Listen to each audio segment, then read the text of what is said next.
Caleb Pearson is one of the top realtors in Charleston. In this edition of Quintin's Close-Ups, I speak exclusively with him one-on-one. And if you haven't already, subscribe to my YouTube channel and download my free Quintin's Close-Ups app in your Apple or Google Play stores. And listen to this interview later this week on iHeartRadio. Caleb Pearson, welcome to Quintin's Close-Ups. No, thank you for having me. Oh, you're very welcome. Obviously, from my understanding, you are one of the top real estate realtors in Charleston. Yeah, and we've got a good team. Good team. Yeah. And obviously, it's the Caleb team here in Charleston with the Remax Airlines. You talk about that good team. What is it like to be you all these days, really in the field of real estate here in Charleston? Yeah, I mean, the real estate market's good. Makes our life good. We're fortunate to live in Charleston as well because the average price point is pretty high. I mean, I've got friends around the country that have big real estate teams, and their average home is like $150,000. Where the average home in Charleston now is getting up there. Yeah, absolutely.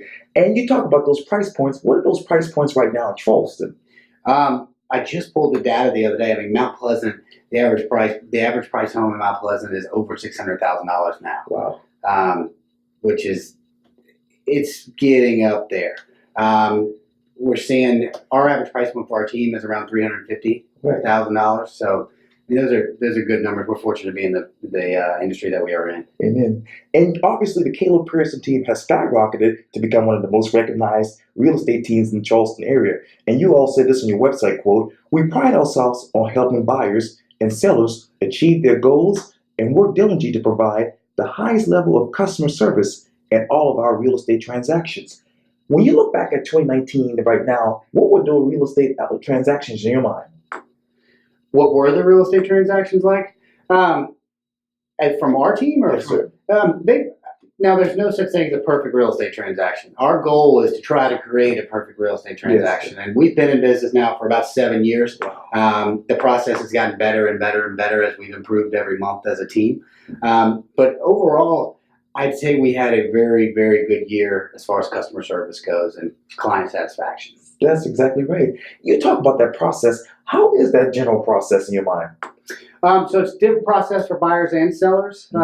But for buyers, our goal is to find them the best home for the best price and make sure that, obviously it's an exciting time, but it's a stressful time. Yeah. To just make sure that it's a good, smooth process all the way through and they're getting what they're expecting to get. And then on the seller side, it's a whole nother animal. They have to move they want to move by a certain time, but they also want a certain price. So our goal is to create as good of expectations and hit those expectations, and give them realistic expectations and get them to the closing table smoothly and keeping a good relationship and good communication throughout the whole process. And what are those typical expectations that come to the table in your mind? Now that varies. It varies by the person. The first-time home sellers or first-time home buyers, they have higher expectations and they've got more needs because they don't really know what's next. Right. People that have sold 4, 5, 6 homes plus in their lives, they know how the process works, or they know how a home sale works, and they know what to expect. So they're, I don't want to say less needy, but they don't have quite as many needs or quite as much hand-holding as the first-time home buyers and sellers. Exactly right. And what is the state of first home buying in your mind and selling? We're seeing a lot of people come into the market buying their first home. I'll tell you, student loan debt has kept a lot of the younger clientele out of the market for a while. But as that starts getting paid down, we're starting to see more young people come into the market buying their first homes. Wow. And you talk obviously about your team being developed 7 years ago. What is the biggest difference between 7 years ago and right now in your mind? 7 years ago, it was just me and my cousin and Amanda Perry. So, well, I guess it was pretty much just me. And then we brought on 1, 2, 3, 4, and now we're up to right around 15 people. Wow. So now we've got more support staff. The communication's better. We've got better tools, better marketing.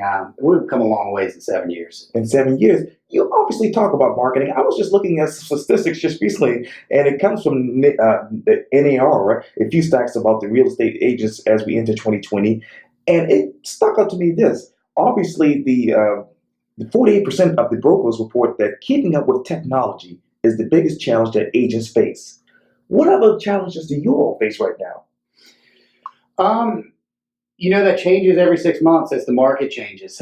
Marketing and keeping up with technology is definitely a challenge because there's a new widget, there's a new tool that comes out every month in the real estate market.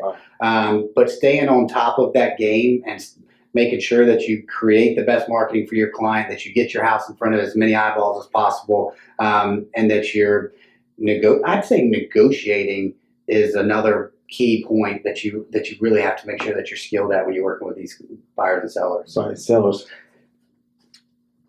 Technology. What is the biggest difference with that from 7 years ago when you started to right now? Yeah, I mean, it used to be just you'd see more agents just taking pictures on their phones and slapping it on the internet and slapping it on the MLS and hoping that the house sells. Now the professional photography's gotten so good. The drone footage, the drone videos. There's Matterport cameras now to where you can basically take your tablet or your phone and walk through the house, and it's basically like being in the home instead of having to schedule a showing and going to the house with the seller with an agent.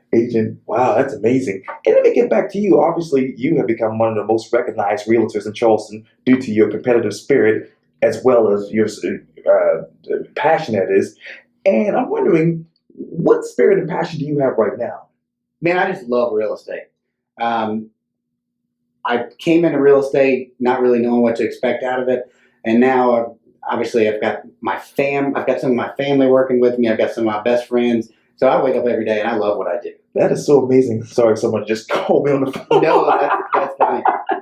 But obviously, you were recently recognized as Mount Pleasant's 2015 Realtor of the Year, and the Caleb team obviously was recognized as Real Estate Team of the Year for 2015 as well. And you also were ranked as one of the top Remax agents in South Carolina and finished 2015 number 2 in Charleston for real estate transactions. How did that happen? Good coaching and good team members. Everybody comes in every day and puts in a consistent effort on our team. There is no such thing as laziness in our office. Like I said, they're really coachable and they're super competitive, which has really raised the bar for the entire team. How do you tackle competitiveness?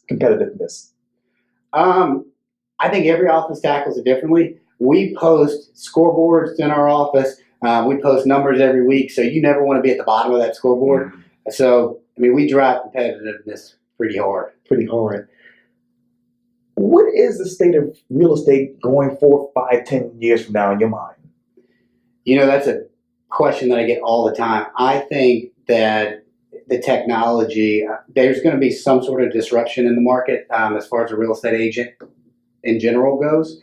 I think Zillow is a pretty big threat to the real estate agent in general.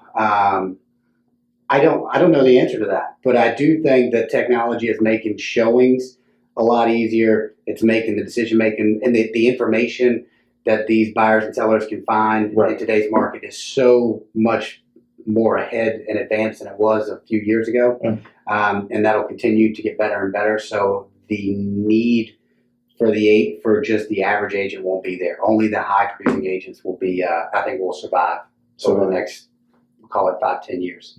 And what are those agents right now? Who are they, or yes, what are they? Yes, sir. There's about 100. There's about 100 agents and teams in Charleston that do call it 90% of the production. Wow.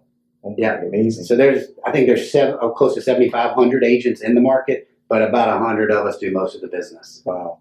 And obviously the big talk right now is about how much a home is actually worth. And you all point this out on your website. Get a true market value of what your home is worth.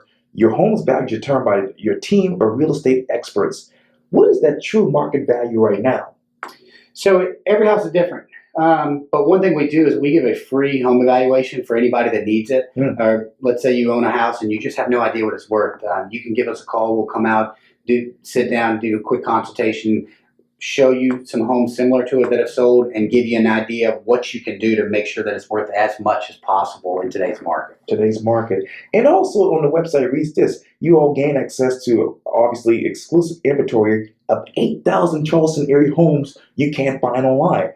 And obviously you all find more off-market property than any other realtor in the area. So what are those off-market properties right now? Yeah, so I firmly believe in that we provide more off-market properties than any other agents in the market, and that's because we have a call center to where we put out. We use, as a team, we make over 5,000 calls a week. The amount of text messages that we send out is extremely high. We send out a lot of postcards every month, so we're generating a lot of sellers that aren't necessarily ready to put the house on the market per se, but they would sell. So we create more inventory for these buyers. These buyers. And every time you talk to people, they're saying this particular area is growing or this particular area is growing. When you look at it from a real estate standpoint, which area in Charleston is growing? That changes. That seems to change every 6 months as well. I mean, Park Circle and North Charleston seem to be the hot spot for the last 3 years. Wow. But now that bubble has seemed to kind of level off, I guess. Mount Pleasant is growing like crazy. North Charleston, James Island, really everywhere outside of the peninsula is growing. Why isn't the peninsula growing in your mind? I think the peninsula took a big spike in prices because people were speculating and also buying for Airbnb. And now that they've limited the amount of Airbnbs that you can have, which homes can be Airbnb, I think less people are buying because of that now. And prices went up so fast; they can only go up so fast for so long. So now they've really leveled off. It got to where it was almost too expensive to buy down there. Wow. You talked earlier about the bubble. What do you all do as far as basically combating that? So obviously the stock market is at an all-time high right now. Real estate prices are crazy high as well. Trees don't grow to the sky. At some point, this bubble is going to pop and prices are going to fall. Prices are already starting to level off, but I still think we're still going to have a good couple more years of this run. Right. And going back to the peninsula, where exactly are the prices leveling off there in your mind? Really on the whole peninsula. Actually, we saw prices drop by, I think it was 8% last year on the peninsula. But now they've stopped falling, so it's more flat now. Besides real estate, who else is Caleb Pearson? I'm a stepfather too. I've been married for about 2 years. I guess ex-athlete. I played college basketball up in Virginia. Randolph College. Yeah, I'm just a competitor, I guess. That is so amazing. And let me get back to real estate. What would you tell the average person who wants to buy a house right now? I would say go ahead and do it. And do it sooner rather than later because interest rates are extremely low right now. So the affordability factor is there. If you buy with a low interest rate, obviously that means a lower payment. There's a bunch of new mortgage programs out there to where you can put down less money. And I'm just a big advocate of buying real estate for creating wealth. Okay. And obviously, I make it back to the peninsula because there was always a talk about gentrification. How in the real estate business are you all dealing with that? I mean, I think as far as gentrification goes, we're seeing a lot of it downtown, and it's good for the downtown market. Prices are coming up. These neighborhoods, the houses are getting nicer. So it's good for all the people that are owning property in that area, and it's good for the people that have been there for a long time because you're just seeing a huge jump in their wealth because of the amount of equity that they're building. Okay. To be continued with this discussion. Well, Caleb Pearson, thank you so much for your time. And again, welcome to Quintin's Close-Ups. Thank you for having me. You're welcome. Cool. Thank you.